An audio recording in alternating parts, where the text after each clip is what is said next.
الجلابية البلدي في زمن الستينات ولفة الملاية ومشية الدلع والخلخال في رجلك.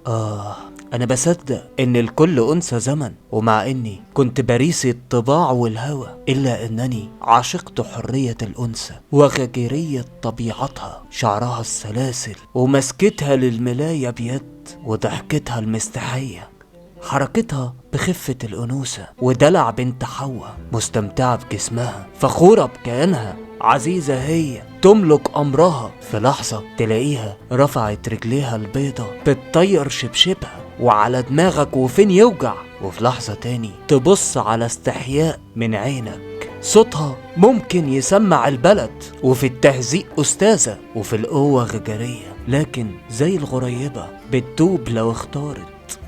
نظراتها العادية مدرسة في الإغراء من غير أي تمثيل. الهدوم بتتزين بجسمها، قادرة تكون في أي لحظة.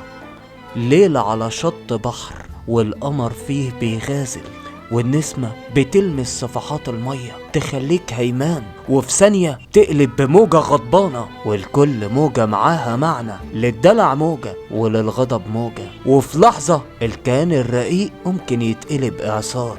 ما قلتلك شبشبها ممكن يطير في ثواني، ورجليها البيضة بتطير بالشلاليت، وايديها الحتة من القمر بتكون كرباج مية وانت نازل تنط في البسين وعامل فيها عويم، تخليك تقعد مسلخ مكسوف يا عيني، تقول مالك، متأزمة معاك بس كاتم وشايل. لما تحن وترضى سبحان الله، حتى جسمها بيرق، مشيتها بتحن وكأنها بتسيب الأنوثة تفيض، خطواتها بتبقى رقصة ورقصتها سحر وسحرها روعة. أنثى جسمها بيعمل لحن بيتحرك كأنه في أوبرا معزوفة كاملة، جوه كام خطوة فيهم دلع منها. أنوثتها شخصية مستحيل تتكرر أو تتشابه، متوجة ملكة لا هيبقى في زيها ولا كان.